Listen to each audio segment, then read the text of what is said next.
Et là, on continue. Là, on continue. On va parler. Alors, on a vu précédemment dans la Gemara, je vous rappelle un petit rappel sympathique. Ouais. On a vu précédemment dans la Gemara qu'il y avait une marloquette entre Rabbi et Rabbi Nathan. Est-ce que la nuit était constituée de 3 mishmerot ou de 4 mishmerot? Et on avait une question contre notre Mishnah, contre Rabbi Nathan, qu'a priori la nuit elle est constituée de 4 mishmerot, puisque tu vois que David Ameller, il se lève à Chatzot, et le Passouk nous dit que c'est avant 2 Hashmurot. Donc, machma, si se lève à Chatzot comme une de la nuit, et c'est avant 2 Hashmurot, donc c'est qu'il y en a 4 en tout. Et la Gemara elle a répondu 2 réponses. Maintenant, la Gemara elle reprend ce détail-là, donc elle va faire tout un développement sur David Ameller, ouais, que vous le vouliez ou non. Donc c'est une partie un petit peu agathique.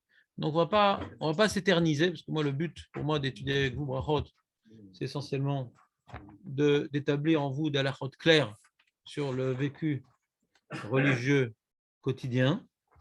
Mais quand même, on va étudier. Il faudra faire le sioum. Il y a un gâteau au chocolat au couscous qui vous attend pour le sioum de Brachot. Hein.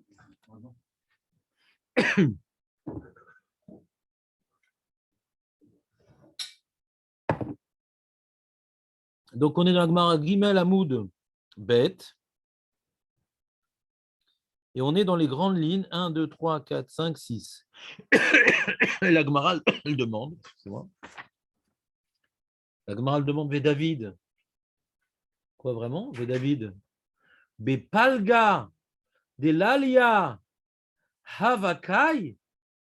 Vas-y, Palga, Jonathan.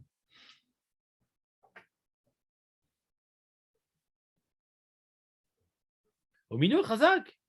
Khazak, Jonathan, t'as vu? Bah attends, t'es pile en face, t'as acheté un gâteau silencieux, ouais, pour pas que je t'attrape, mais je te vois quand même. Mais est-ce que vraiment David, il se levait à moitié de la nuit? Yoav, tu t'es déjà levé, toi, à la moitié de la nuit? Oui? Cette nuit, Bon Hachem. Je t'appellerai David désormais. Je pensais que tu étais son général, en fait, tu es le roi. Mais David, mais palga de l'alia, Havakai? Pas du tout. Mais Urta Havakai? Pas du tout. Il se levait au début de la nuit. Urta, c'est le début de la nuit. C'est Erev, quoi. Il y a Laïla et Erev. Et c'est quoi la différence, Shalom, entre Erev et Laïla? Pourquoi Erev, c'est le début? Tu as une idée?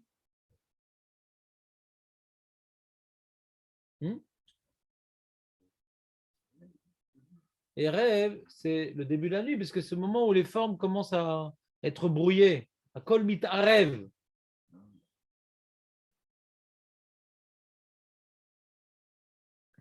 Euh,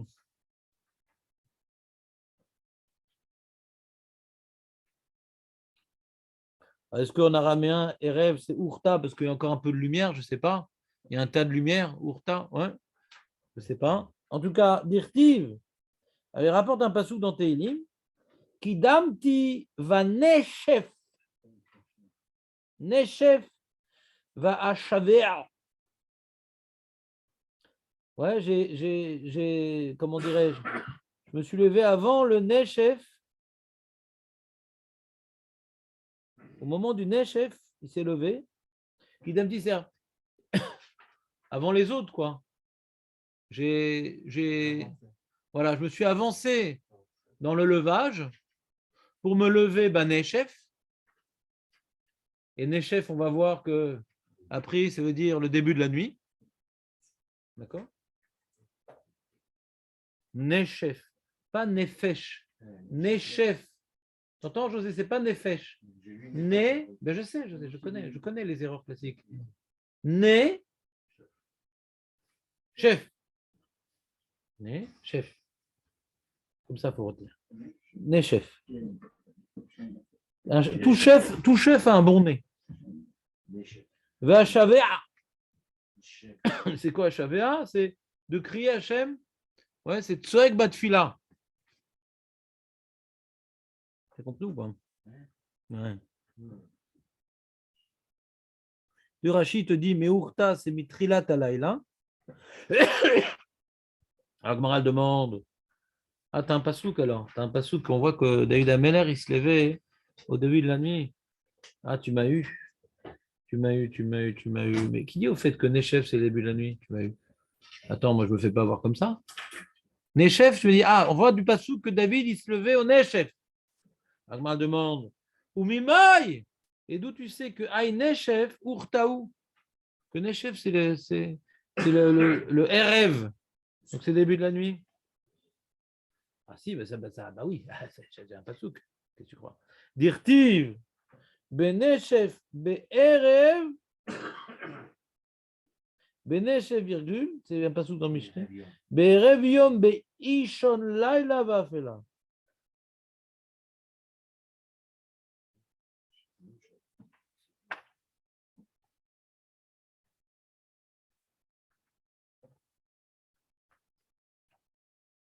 Qu'est-ce qu'il disait déjà le pasouk? Attends. Ils ne m'ont pas rapporté. Le pasouk d'avant, il était particulièrement instructif, je me rappelle. Mishle Zain. Marqué. Over Bachouk et Tselpina Vederer Betecha Itzad. Ouais.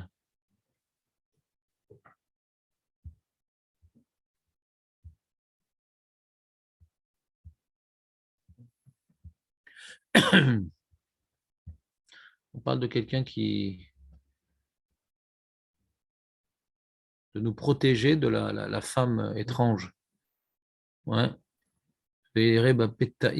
Avina, Bebanim Nahar Chasrelev, Over Bachouk et Tselpina, passer dans le chouk, dans un coin Vederer Betecha Itzad, Beneshef Be'ereviom, Beneshef Be'ereviom. Alors c'est quoi Benefesh, Beneshef Be'ereviom? Ouais. Rachid te dit arrive à Yom Karoun Nefesh. On voit que Nefesh, c'est-à-dire le chômeur lui-même, il dit Beneshef, Be'ereviom. Le chômeur lui-même, il explique Beneshef, Be'ereviom. Quand le jour il se couche, c'est quoi Erev? Erev, ça vient aussi du mot, enfin, le mot Ma'ara vient de Erev. Quand le soleil, il est Ma'ariv, quand le soleil il va plonger pour entraîner le mélangeade de formes, c'est ce qu'on appelle le Ma'arav. Quand le soleil il va dans le Erev. Donc Beneshef, quand le Erevium comme le jour, il vient au Ma'arav, donc c'est le début de la nuit, quoi. C'est clair ou pas? Un peu d'étymologie. Entre quoi et quoi? Attends une seconde, j'entends pas. Mourta, c'est de l'araméen. Mourta, c'est de l'araméen. Quelle différence entre Laïla et Night? Oui, c'est Erev. Erev, ça veut dire début de la nuit. Urta, ça veut dire Erev. Et là, on dit que Neshev, ça veut dire Urta, qui veut dire Erev, qui veut dire début de la nuit. Et on voit ça de Erevium. Le passou dit Neshev Erevium, Ishon Laila va faire là. Quand commence l'obscurité de la nuit. Comme ça l'explique le Metsuda David. Aïn Sham. Ouais. Au moment où la nuit s'assombrit. C'est le début de. Ishun, c'est la noirceur de la nuit. Qu'est-ce qu'il y a, José? Je sens que tu as besoin de dire quelque chose. C'est quoi? Ça m'intéresse. C'est le passage du jour à la nuit. Si tu veux. Et pourquoi ça t'aide de dire ça? Le jour s'assombrit, pas où la nuit s'assombrit. Je ne sais pas pourquoi tu dis ça. Je ne sais pas pourquoi tu dis ça, mais je pense que ce n'est pas juste. La nuit s'assombrit. Ah oui, la nuit s'assombrit. La nuit, elle s'assombrit, José. Au début, la nuit, elle n'est pas très sombre, après, elle est très sombre. Quand la journée s'assombrit, c'est plus la journée, c'est la nuit déjà. Le début de l'assombrissement, c'est le rêve, et quand c'est le moment où la nuit va s'assombrir. Tu as sauté une étape. La journée, ça ne s'est pas assombri. Quand la journée s'assombrit, c'est qu'il y a des nuages. Il faut aller à Londres comme ça en décembre. Moi, j'ai fait ça une fois, Londres en décembre. Vous avez déjà fait Londres en décembre? Non? Si vous êtes bien dans votre peau, vous êtes heureux, tout va bien, la vie est belle, de bonne humeur, vous allez à Londres en décembre, c'est tranquille, vous êtes déprimé pendant 2 mois. Ouais. Pas besoin de... Comment? Non, mais l'ambiance à Londres en décembre, c'est un truc incroyable. Le froid, le vent, il fait nuit toute la journée. Il fait nuit toute la journée. Ouais. C'est leur image. Voilà, on ne se rend pas compte de la chance qu'on a d'être en Israël avec le soleil, avec la lumière. On continue. On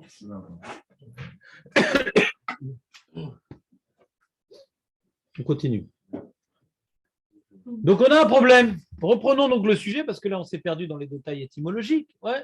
On avait donc un passou qui nous disait que David Améler se levait à Chatzot, donc au milieu de la nuit, alors qu'on voyait qu'il Nefesh. Donc, on voit que en vérité, il se levait pour prier déjà au début de la nuit.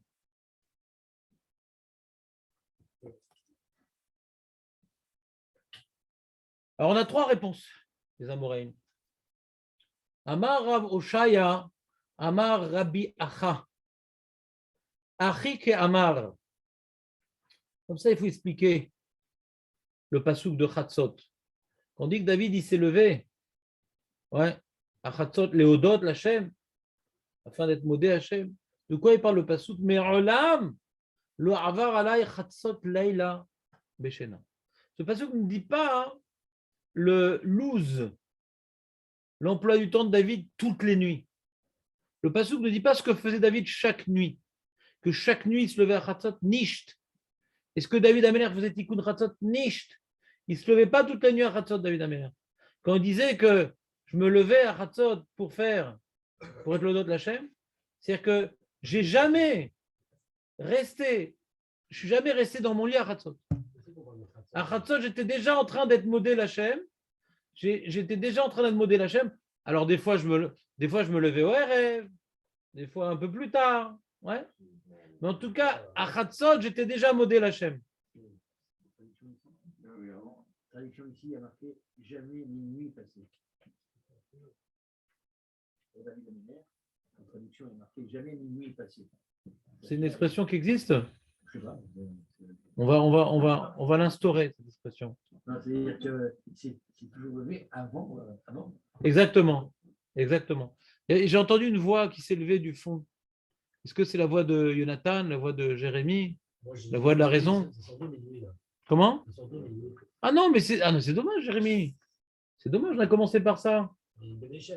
Mais non, mais on était sur la suite avant dans la Gemara. J'ai fait une introduction qu'on avait vue avant dans la Gemara par rapport à Shmurot, Chatzot Laila, Akum Leodot Lech. La Gemara avant. Chatzot, c'est dans Télim, Koufiotet, mais tout est dans Koufiotet. C'est le kit. Il y a un kit de David Améler. Ouais. Et là-bas, il y a marqué. Mais plus haut, Jérémie, quand tu étais encore très jeune, regarde. C'est Tanour Abanan, Arba, Mishmeret Avelaïla, nanana, et après on défend Rabbi. On voit, c'est dans les petites lignes, tu vois, Jérémie? C'est 5 petites lignes avant la fin des petites lignes. Chatzot ala akum leodot lecha, al mishpatet sitkecha. Tu l'as vu?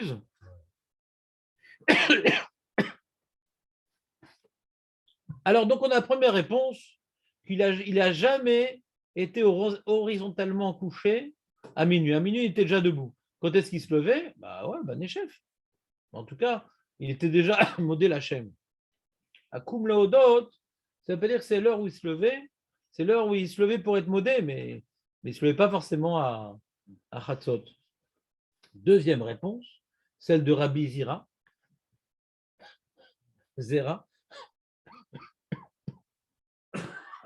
En vérité, son nom, c'était Rabbi Zera. Il répond très bien. En vrai nom, c'est Rabbi Zera. Je veux dire le petit. C'était le petit. Ouais. Et Chachamim, ils lui ont donné un autre surnom. Ouais. Parce qu'ils l'ont appelé Rabbi Zira. Hein. Comme il était Chacham, ils ont voulu lui enlever son nom Jean le Petit, ou je ne sais pas comment il s'appelait. Et Rabbi Zira, et Zahira, et Zira, Zer, c'est un bracelet. Zer, Zahav, un bracelet en or. Alors, Goldstein, Rabbi Goldstein. Hein? Oui, alors, Jérémie répond à la question de Nathan. Vas-y, répète la question pour Jérémy. Comment il répond le premier Rav par rapport à Meshach? Meir, comment il répond? Comment il répond? On avait une contradiction entre Khatsot et Erev. Comment il répond Rabbi Acha? C'est quoi la première réponse? Interro surprise, compte dans la moyenne. Il répond. Passé minuit. Il dormait Oui, jamais. passé minuit. Non, il ne dormait jamais. Quoi. Enfin, il dormait avant minuit. mais il était réveillé avant minuit. C'est ça. Il était modé Hachem à minuit, mais Avant, il était. D'ailleurs, il est marqué ici, il somnolait comme un cheval. il se levait en vérité au Erev. Ouais. Il était modé comme Léodot. Quand il ne se réveille pas au réveil, il était quand même réveillé avant minuit. Voilà. Rashi, Achikama, Kara, Akra de Chatzot Laila, Me'olam lo avar alay Chatzot Laila beshena, shekodem lachen haiti omed. Il se levait en vérité avant. Et à Chatzot, Kam Léodot, pas Kam Me'amita, Kam Léodot, pas Kam Me'amita, Kam Léodot. Il ne se levait pas forcément à minuit. En tout cas, le Passouk nous explique son emploi du temps religieux et non pas de son emploi du temps d'élevage. C'est clair, Nathan, ou toujours pas? Quand c'est plus ou moins, c'est dire non. Non, c'est non alors, c'est pas clair. Yoav, tu lui fais? C'est quoi la réponse? T'as pas compris toi non plus? Non, C'est plus ou moins, c'est non, faut être clair. Plus ou moins, c'est non, parce que c'est très facile. Quand tu dis Kam Léodot, on pense au début, il se levait de son lit pour être modé. Il dit non, il ne se levait pas de son lit pour être modé. Il se levait pour prier, mais il était déjà debout. Là, par exemple, je me lève pour étrangler celui qui c'est plus ou moins clair. Ce qui veut dire que ce n'est pas clair, je me lève. Quoi, Rav, vous vous levez maintenant et comment vous n'avez pas fait la prière? Non, je me suis levé pour étrangler. Je ne suis pas levé de mon lit. Comme le dot, ce n'est pas levé de son lit. C'est levé, non pas pour étrangler, ouais, parce que lui, il n'a pas ma chance. Lui, c'était Léodote. Là, tout le monde va dire qu'ils ont compris parce qu'ils ont peur d'être étranglés. Je n'aurais pas dû prendre cette image. Ouais.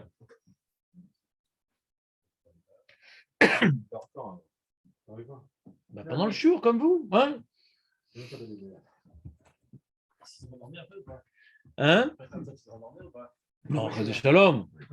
Ben non. David Emer, c'est pas du genre à dormir. Il dort pas, Il somnolait comme un cheval. mais ça sert à quoi de dormir, José? Il somnolait comme un cheval. Alors, on continue.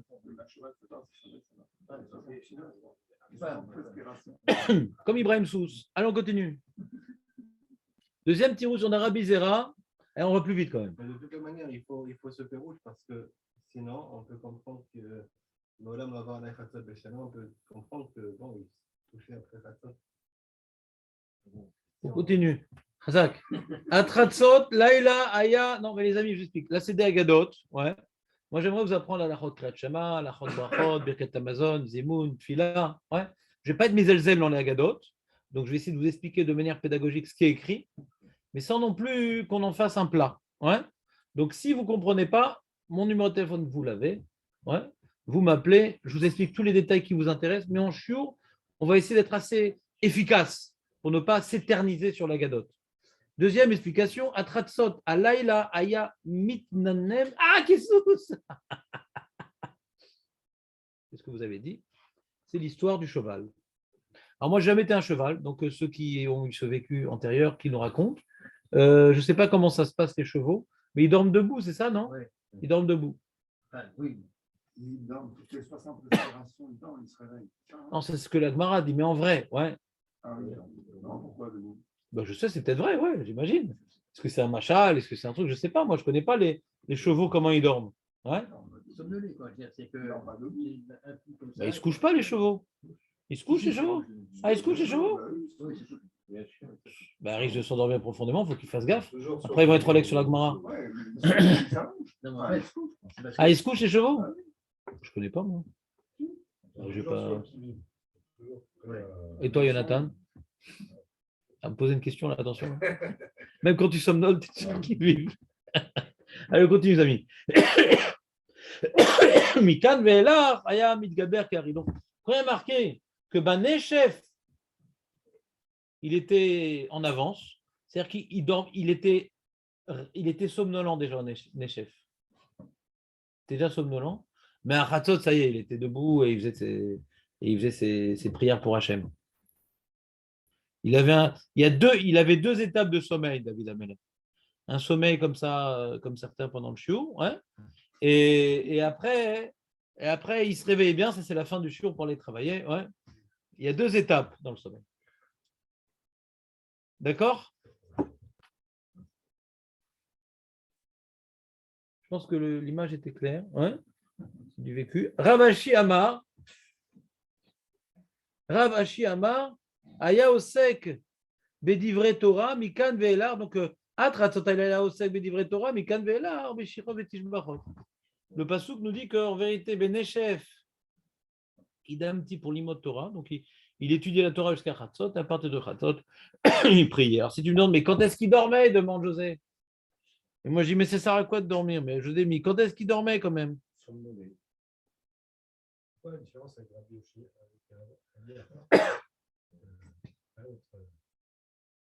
On a dit sur Rabbi Achad, c'est qu'il se levait. Léodote. Rabbi Acha, il dormait.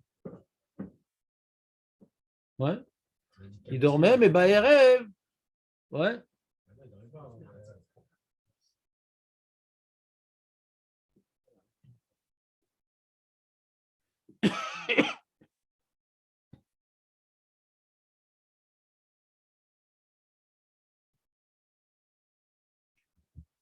Comment il s'appelle? C'est qui ça? C'est le Rachash, il explique. Il répond à ta question, le Rachash.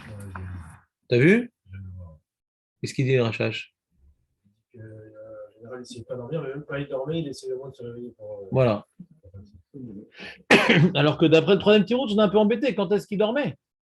Parce que s'il étudiait depuis le soir jusqu'à Chatzot, ouais, et que de Chatzot, il priait, alors quand est-ce qu'il dormait? Alors sur ça, il y a un sefer qui s'appelle Chafetz Hashem. Ouais. Que le soir jusqu'à Chatzot, ouais, il consacrait au Limouda Torah, mais il dormait un petit peu. Mais cette partie-là, hein, ouais, dormait un petit peu. Je ne sais pas que c'était depuis Tzeta Kochavim jusqu'à Chatzot, il étudiait, il ne dormait pas. Il dormait, mais cette première partie de la nuit était consacrée au Limoud, ouais, qui s'appelle le Erev, mais il dormait un petit peu. Comment? Micro-sieste, c'est le deuxième tirout. C'est le sous. Micro-sieste, ouais. C'est le deuxième tirout, micro-sieste, ouais. C'est que ça, c'est l'ancêtre des micro-siestes. Bon, c'est-à-dire, moi, ce qui m'a intéressé dans cette mara, outre les différents tiroutsim, ouais, c'est qu'on voit que Chazal, il nous dévoile que David Ameller, ce n'était pas un dormeur. Et c'est Méranienne. Parce que quand on va étudier la Lachot Kriyat Shema du matin, hein, on va voir qu'on nous a rajouté 3 heures, enfin 2 heures, jusqu'à la 3e heure, donc c'est 2 heures, à cause des Bnei Melachim, les fils de rois. Non, les rois, ils dorment. Les rois, ils dorment. Pourquoi? Parce qu'on bosse pour eux, quoi. Pourquoi les rois ils dorment? Parce qu'on bosse pour eux. Les sujets, ouais, sont au service du roi, et donc le roi, il peut dormir, il n'a pas besoin de se lever avec le jour. Bah, il est libre, le roi. On voit que David Ameller, ouais, c'est pas quelqu'un qui avait une position hiérarchique à partir de laquelle il pouvait se permettre de faire des choses pour son intérêt. On voit qu'il bossait plus que les autres. Que alors que les gens, ils dormaient, lui, maintenant, il crée une relation entre Akadosh Baruch Hu et l'Aram Israël. Ouais. On voit qu'il étudiait la Torah, on voit qu'il priait. Ouais. C'est-à-dire que, quelque part, le roi, hein, ouais, plus tu as de responsabilités, plus tu as de potentiel, le roi il a plus grand potentiel, plus il a des responsabilités. Il avait des grandes responsabilités spirituelles. Et comme durant la journée, la responsabilité du roi, elle est économique, elle est militaire, elle est matérielle. Alors quand est-ce que maintenant, il va s'éloigner d'Hachem, puisqu'il est complètement plongé dans le matériel, le roi. Il est complètement dans le matériel, il est dans les hommes politiques. Ils sont complètement pourris, les pauvres. Ils sont complètement dans le matériel, ils sont complètement dans la manip, ils sont complètement dans l'influence, ils sont complètement dans gérer des problèmes terre à terre. Donc, ils deviennent eux-mêmes terre à terre. Ouais. C'est ce que Hachem a dit à Yoshua. Lorsqu'il était devant Yéricho, il y avait un ange qui était venu pour tuer Yoshua. Il dit pourquoi? Il dit parce que attends, mais qu'est-ce que tu fais là? Ben, je sais pas, on se repose pour faire la guerre demain. Mais quand est-ce que tu étudies la Torah? Si tu n'étudies pas la Torah le soir, pourquoi je te ferais gagner les guerres le jour? Le soir, il a été donné, la Gemara le dit dans Megillah, pour étudier. Parce que la journée, on est dans le matériel, donc le soir, il faut étudier, sinon on est complètement noyé dans le matériel. Et David Ameller, qui avait un potentiel tout à fait particulier, ouais, on voit au niveau psychologique, il était très fort, il avait beaucoup d'épreuves, et il était connecté avec Hachem de manière particulière. Comment on peut comprendre son niveau d'Emouna? C'est impossible à comprendre son niveau d'Emouna s'il n'avait pas cet investissement spirituel permanent de l'Imouda Torah et de Tfila. Ouais. Alors combien il dormait alors? Est-ce que c'est un S qui dormait très peu? Yacholiot, c'est un S. Ou bien c'est un Ratsom Atsum, c'est une volonté hors du commun. N'oublions pas que David Ameller est devenu donc comment dirais-je, le père de la dynastie monarchique du Ham Israël jusqu'à la fin des temps. C'est pas n'importe qui, c'est-à-dire, c'est pas n'importe qui. Et quand maintenant il y a un roi de la tribu de Juda qui se comporte bien, on dit il était comme David ou il était presque comme David. C'est la référence David Ameller. Et pour être un roi tzaddik, c'est deux notions normalement antinomiques. Un roi, normalement, ça développe de l'orgueil, ça développe une recherche de plaisir, ça développe une volonté d'être apprécié par son peuple, ou bien une volonté d'écraser son peuple sous sa botte. Ouais. C'est des épreuves très difficiles, le roi.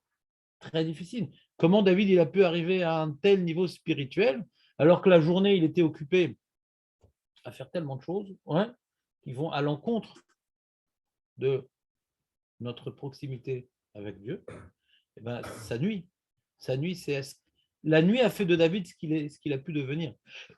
Donc Rachamim, alors comment il construit sa nuit? Il y a une marloquette. En tout cas, c'est sûr que sa nuit, elle était pleine, beaucoup plus que la nôtre. D'accord? C'est ça qu'on doit retenir de cette mara. On continue. Veneshev urtaou. Attends, moi, c'est très joli, tout ça, ce que tu dis. Tu as prouvé que Neshev, tu as rapporté un passage dans Michelet que Neshev, c'est le soir. Et avec ça, tu as une question, tu as 3 réponses, etc. Maintenant, moi, j'ai un autre passage qu'on voit que Neshev, c'est pas la nuit. Hein. Moi, j'ai un problème. J'ai un gros problème avec ton Neshev, là. Un Neshev. Safra ou? C'est quoi de Safra? C'est-à-dire quoi de Safra, Jonathan? Ah non, ça non. Non, Jonathan. Non, Jonathan. Je vais vous le faire tous les matins. Quelqu'un un petit peu cultivé, le matin, il ne dit pas Bokertov, il dit Safra Tava. Quelqu'un d'un peu cultivé. Ou qui veut montrer qu'il est cultivé. Ouais? S'il te plaît, essaie de juger bien. C'est moi le mauvais dans l'ambiance. C'est pas toi. Safra Tava. Bokertov. Parce que le coq, il est de Sofer. Sofer, c'est klaxon, ouais? Je ne sais pas, peut-être. Peut-être Sofer en ivrite, ça vient de Tsafra, Niloder. Safra Tava. Ouais. Safra Tava. C'est de l'araméen. À Sarcelles. Il dit comme ça. Il dit. Et pourtant, à Neshev, Tsafra. Donc le soir, c'est Urta. Le matin, c'est Tsafra. Bientôt, on pourra faire un calendrier en araméen, les amis. Dirtiv. Vayakem David. Donc il a frappé David. C'est pas Vayakem se lever, c'est frapper, ouais. Dans la fameuse guerre. Il sait qu'il s'est battu contre les Amalékim, David Ameller. Il a dû se battre contre les Amalékim parce qu'ils ont brûlé la ville de Tsaklag. Ils ont conquis la ville de Tsaklag.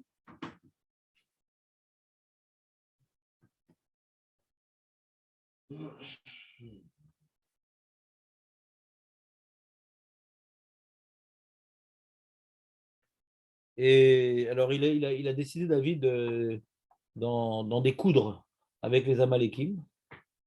Et il a frappé, Kem David, mais un Neshef, Vadaerev, les Macharotam. Du Neshef jusqu'au soir, le lendemain. Alors, le lendemain, c'est Marloquet dans le Pshat, ouais. Rachid explique ici. Il y a un Rachid ici ou c'est là-bas dans le Passouk? Non, Rachid dit, les Macharotam, les Yom Machorat Shel Chanyatam Sham. Les Machoratam, ça ne se rapporte pas sur l'action belliqueuse de David Améler, mais c'est le lendemain qu'il a établi son campement militaire, il a frappé Amalek de Nechef jusqu'au soir. Machoratam ne parle pas de jusqu'au soir, ouais. Le lendemain qu'il a établi son campement militaire, Jonathan, le lendemain qu'il a établi son campement militaire, il a frappé Amalek de Nechef jusqu'au soir. C'est quoi Nechef? C'est le soir?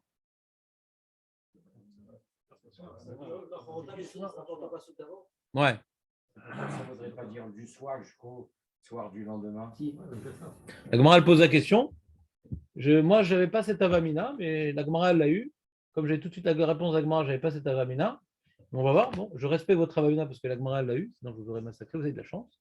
Dimaï, lave, mitzafra, laïla, nachon, que Nechef, c'est-à-dire du matin jusqu'au soir. Parce que Nechef, ad, aerev, donc on dit que du matin jusqu'au soir, on aurait dit. Alors, il propose autre chose. Il dit lo, miurta, adurta. Non, du soir jusqu'au soir. Peut-être que Nechef, c'est-à-dire soir, et c'est du soir jusqu'au soir. T'as vu, incroyable, hein? Alors, elle repousse ça violemment. Non. Iachi, l'irtov, mais Nechef ad Nechef. C'est bizarre qu'on veut parler du même moment en donnant deux termes différents. Par exemple, tu dis du matin jusqu'au, je ne sais pas, un autre terme, je ne sais pas. Je sais pas. En français, on n'a pas tellement de possibilités, il faudrait trouver un synonyme. Ouais. L'aube, tu dis, ouais. Mais je ne suis pas sûr que l'aube et le matin, c'est pareil. L'aube, c'est avant et le matin, c'est le net, c'est l'autre. Parce que sonner les matines. Ouais. Non, je crois que ça vient de ça. Hein. Le matin. Je crois que c'est le moment où on sonnait pour. Hein? Mais non, mais c'est pas ça qu'on veut dire là. Je suis impressionné par ton vocabulaire. Ouais. Mais là, maintenant, la Gemara elle propose ouais, du soir jusqu'au soir. Nechef, on dit que c'est le soir, ouais. On va pas dire du matin jusqu'au matin. Du soir jusqu'au soir. Alors, pourquoi tu dis mi Nechef ad Erev? Pourquoi tu dis deux termes différents? Si c'est le même moment, si Tsafra, ça veut dire Erev. Pourquoi le Passouk qui m'induit en erreur? Nechef, c'est un terme qui est ambigu, d'accord? C'est ambigu comme terme. Si maintenant, on me dit maintenant, il a fait ça de X jusqu'au soir, et ce n'est pas le même terme que soir, ouais, j'ai les meilleures raisons de dire que X, ça ne veut pas dire soir. Sinon, on aurait dit du soir jusqu'au soir. On est d'accord? C'est ça ce qu'a dit Agmara. Ouais. C'est pour ça que moi, je n'ai pas eu votre avamina. C'est ça, a priori, c'est du matin au soir.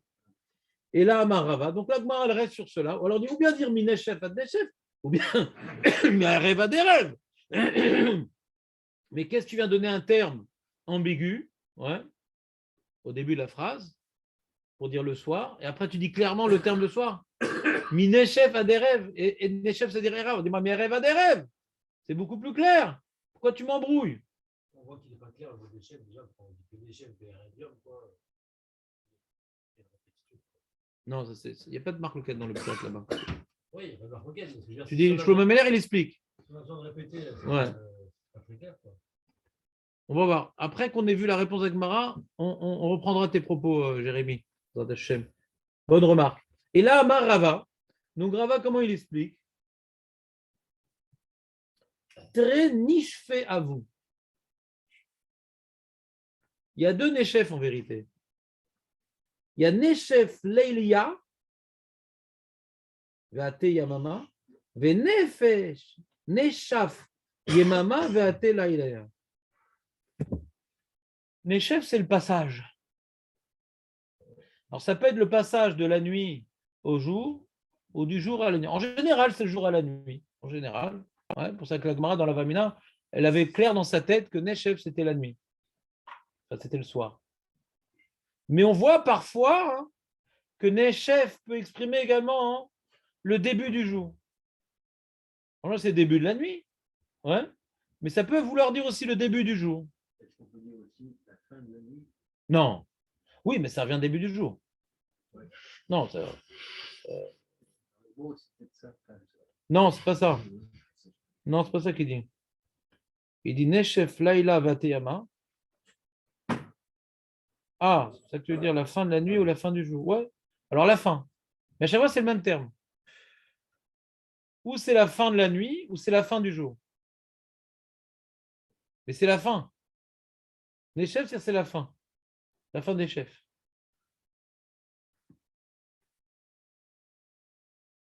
Rachid, qu'est-ce qu'il explique? Ah, va expliquer, voilà. Rachid va expliquer étymologiquement ce mot de Nechef. C'est Kafatz ve'ala. Et Moulin Chof, Midurta, c'est sauter. C'est on saute d'un moment à un autre. On saute d'un moment à un autre. Mais moi, j'ai bien aimé le pshat de la Shita Mekou Betset, qui est le Ritva. Il dit, lui, il veut rapprocher ça d'un terme qui est, comment dirais-je, phonétiquement proche. Il y a Nechef et Nechev.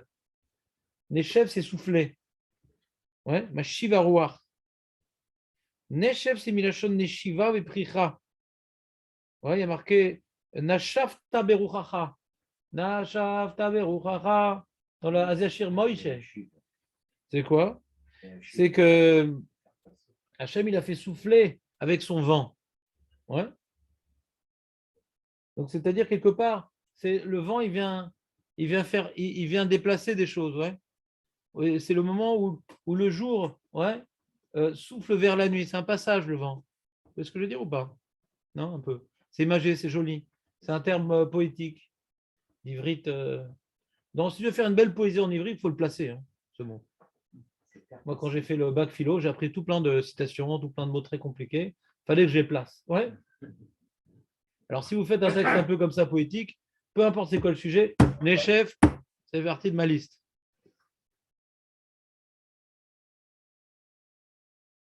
Ou tu parles à des gens aussi. Ah, Nechef et Yakarir. Bon, tu n'auras pas beaucoup de copains, mais ça assure quand même. Une soirée un peu mondaine, ça assure. C'est clair? Donc, on a appris tout plein de choses aujourd'hui. On a appris tout d'abord que David Ameller, sa nuit, c'était sa relation avec Dieu. Ouais. Et qui est la relation avec Dieu, bien entendu, c'est Torah ou Tfila. Torah, c'est vouloir accomplir la volonté divine. Et Tfila, c'est vouloir s'annuler à sa réalité, parce que tout vient de lui et je ne suis qu'un pion. Et deuxième enseignement qu'on a eu, que Nechef, qui était à la base de la question qu'est-ce qui se passe, il se lève à quel moment? Nechef ou Achatzot. Alors Gemara fait un travail étymologique. Elle dit que Nechef en général, c'est dire la fin de la journée, mais ça peut vouloir dire la fin de la nuit. Et c'est quoi le terme Nechef? Rashi? Jonathan? Rashi dit c'est le moment où c'est Kofetz. Et le Shita Bekotet, c'est un moment de passage comme par le vent qui déplace des choses. C'est proche, hein, sauter ou déplacer par le vent, mais juste, il a fait une petite astuce phonétique, la Shita Bekotet. Je t'écoute, Jérémy. Pourquoi Rachid ramène des sources dramatiques pour expliquer le mot d'échec? Ouais, il ramène une illustration gmaratique que tu dis, ça pourrait être de l'araméen, mais l'araméen, c'est comme du yiddish, donc on utilise des mots en ivrite. Donc tu vois que là-bas, l'inchof midourté, c'est de sauter d'un endroit. Donc Rachid, même dans le Chumash, on a vu dans cette paracha de Vaishlach, il avait Caperna, il est marqué là-bas Caperna, quand il a envoyé des cadeaux. Et il a dit la chaîne Kofer, c'est nettoyer, comme on voit dans la Gemara en araméen. Elle a apporté un terme en araméen. Comme c'est du yiddish, l'araméen, alors des fois, ça nous dévoile des termes ivrites. Et là-bas, le Ramban, il est cholèque. Il dit, putain, c'est pas un araméen, il est cholèque sur cette guicha de Rachid de chercher dans l'araméen. Là-bas, sur place, Ramban, il est cholèque. Non, c'est l'araméen, c'est l'ivrite. Qu'est-ce que tu apprends l'un de l'autre? Et je t'ai dit que peut-être, je ne suis pas Rachid ici non plus. Il dit, non, c'est un araméen, ce mot araméen, c'est un autre. Parce que dans l'ivrite, il y a des fois des mots qui sont proches phonétiquement parlant, et donc qui sont proches étymologiquement parlant. La proximité phonétique peut être source d'informations étymologiques. C'est clair cette phrase ou pas? Phonétique, c'est le son. Nechev, nechef, c'est phonétique. Au niveau phone. Phonétique. Ouais. Et la phonétique, le Ravirch, il en use et en abuse. Des proximités phonétiques, il dit que c'est la même famille étymologique. c'est pas les mêmes mots. Étymologique, c'est j'apprends du mot, sa racine. Shoraché amilim. Le shoresh, c'est l'étymologie. Par exemple, tu vois, tu as Ani chayav mita. Quelqu'un qui revient dire Ani chayav mita. J'ai besoin d'un lit. Alors c'est vrai, celui qui est dans le lit, il est mort, mais ça ne s'écrit pas pareil. Ça ne s'écrit pas pareil. Mais il y a une proximité phonétique et une proximité étymologique. Je peux en faire plein, moi, c'est un super jeu de mort. Je suis un super jeu de mort. Ouais. Donc j'ai plein comme ça en ivry, des proximités phonétiques, et Ravirch, c'est une folie. Il a un lexicon de phonétisation étymologisée. Aïncham. Et là, c'est ce qu'il a fait, la Chita. Nechef, Nechev. Qu'est-ce qu'il a acheté? Je t'ai endormi ou pas? On pourrait dire que. Enfin, on pourrait dire. Non, on ne pourra pas. Vas-y. Je peux poser. Vas-y, vas-y. C'est la même racine que tchouva. Oui, bien sûr. C'est pareil alors. Ça peut, ouais. Ça a le même sens. L'inchov, il manque le noum. Yachiv. Il manque le noum quand même. Non, c'est pas la Faire même passer. pas la même racine. Faire passer, C'est pas revenir. la même racine, mais phonétiquement, oui. Ouais. Phonétiquement, Ouais, oui. pas la racine, Étymologiquement, non. Ouais. Phonétiquement, oui. La chouve, c'est revenir, donc ça peut être aussi un ouais. mouvement. Move, vement, le vent, ouais, mouvement, ouais. En français, je sais pas si ça marche. En français, j'aime bien faire ça, mais ça ne marche pas. Raymond DeVos, qui faisait beaucoup de. Machivaroua, c'est pareil Hein que ça. Machivaroua, c'est pareil que ça. Oui, machiv, mais c'est pas de chouva. Ouais, non. C'est pas que le vent, il fait de chouva. Alors, on continue. C'est du vent- nous, on a du vent très religieux en hiver, ouais, avec des péotes. On a du temps encore. On a 4 minutes. Vedavid, Mia Vayada, Palga, Delala et Mat. Est-ce que David, vraiment, il savait c'était quand Hatzot? Comment il savait que c'était Hatzot? Il n'y avait pas de montre, David. Hein? Et on voit que David n'a pas de montre, il n'avait jamais à l'heure. Ouais. Le lion rugir? Il se levait comme un lion à partir de Hatzot. Il n'y a pas de lion à Hatzot. Oui, il se levait comme un lion à Le partir vent de de la Hatzot. lyre. C'est le vent de la lyre. Il y avait une lyre qui était suspendue. Une lyre? Ah non, c'est des shkalim qu'on a. Ouais. Et donc, je ne sais pas, c'est une des réponses de la Gemara. Il y a marqué Kinor. C'est quoi qui n'en Bah, d'après vous, c'est la lyre. C'est violon, non? Mais il faut la lire, parce que je ne sais pas si c'est vraiment écrit la lyre. Non, C'est un outil, c'est un instrument de musique qui a des cordes et des trous. Ah oui, on va voir, dans Rachid, il y a des trous. Juste avec les fils, le vent ne fait rien. Exactement. Il faut que ça fasse un trou. Oui, il y a besoin d'un trou. Non, il ne fait rien. Le vent. Ah, non. Non, il y a des doigts. Il faut bouger, Le mec qui n'a pas de doigts, pas de chocolat et pas d'arc. Ouais. On continue. Donc, elle dit, attends, David Améla savait bidou que c'était quand Hatzot? Ashta.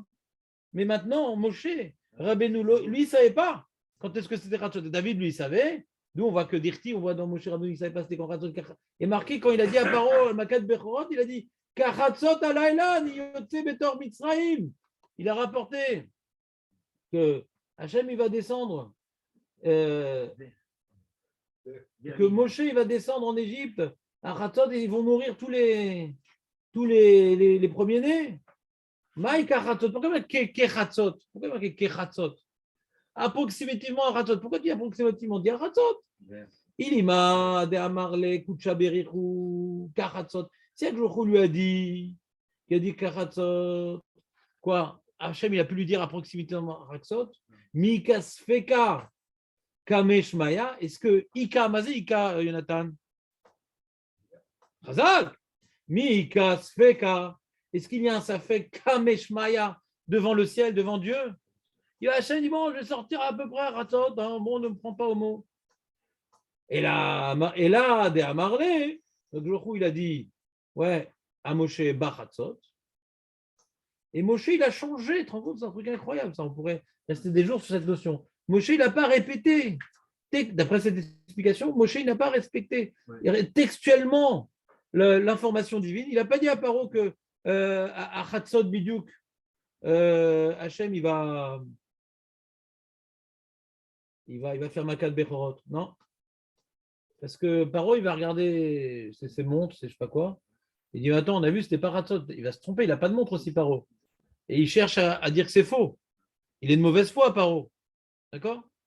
Donc, comme il est mauvaise foi, il ne faut pas lire Biduk Haratzot. Ah, j'ai regardé, c'est pas Haratzot.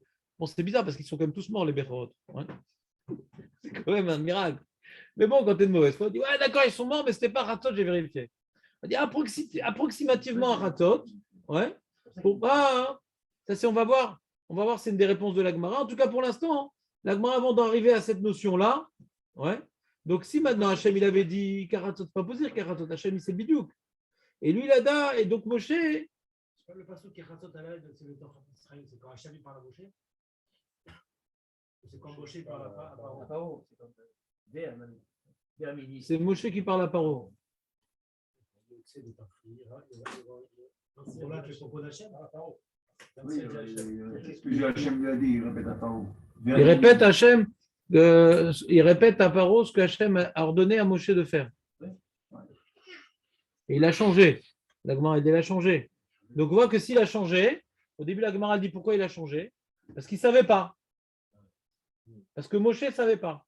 Et après on va dans la Gemara, non, c'est pas qu'il ne savait pas. C'est parce que Paro il va mal interpréter. Mais pour l'instant on n'est pas arrivé à Paro il va mal interpréter. Dans la question, Moshe il ne savait pas. Comment David il savait et Moshe il ne savait pas? La Gemara va répondre Moshe il savait parce qu'il avait le fameux Kinor. Et David il avait le Kinor. Moshe il n'avait pas. D'où tu as vu tant de gens parler de Kinor, Moshe? On parle tout le temps de Kinor David. Donc David il avait son Kinor, qui d'après certains la lyre, d'autres le shekel, d'autres la cornemuse, d'autres je ne sais pas ce que ça va être. Il faut savoir que tous les instruments de musique qu'on a dans l'ivrique moderne sont faux. C'est des élucubrations intellectuelles. Quand Yehuda, Ben Yehuda il s'appelle, il a fait son dictionnaire, ouais, bah, il a dû s'amuser, quoi. Il a pris des termes dans les psukim et il a traduit les instruments de musique actuels en collant ça et ça. Il n'a aucune preuve. Donc nous, on est induit en erreur par le dictionnaire Chiloni de Ben Yehuda, qui n'a pas fait un travail archéologique et étymologique bichlal. Ce n'est pas un Tamid Chacham, c'est un maskil. Ouais. Donc il a fait une recherche dans les Mishnayot, etc. Mais il a fait des grosses erreurs étymologiques. D'accord? Il y a des preuves. À une époque, je m'étais amusé à voir les preuves. Il a vu des Mishnayot, il n'a rien compris, il a fait un faux sens. Ouais. Il n'a même pas vu Barthénora. Et donc, Bekitsour, voilà. Donc, demain, on va continuer rapidement cette Gemara et on va vite la finir dans Hachem pour qu'on continue. Il y a un gros sujet sur Kriyat Shema qui nous attend dans Hachem. Donc, il faut vite y arriver, ça m'intéresse.